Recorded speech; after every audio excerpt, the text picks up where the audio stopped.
Okay, here is our pancreas and spleen model that has a number of vessels that can sometimes be a little harder to see in one of the models that we have of the abdomen. So let's take a look at what we have. So first, this one here, let's start with the arteries. This artery goes to the spleen, so that's going to be your splenic artery.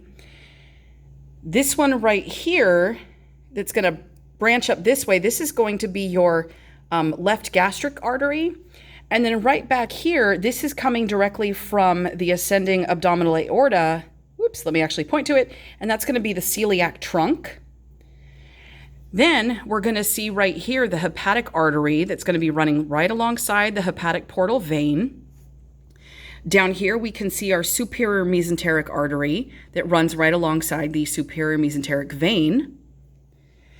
And then if we turn this around, if this is our splenic artery, that's going to be our splenic vein.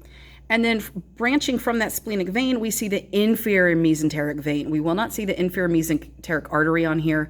We're just going to see the inferior mesenteric vein.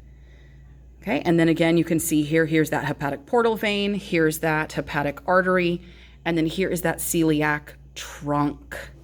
All right, and that's that model.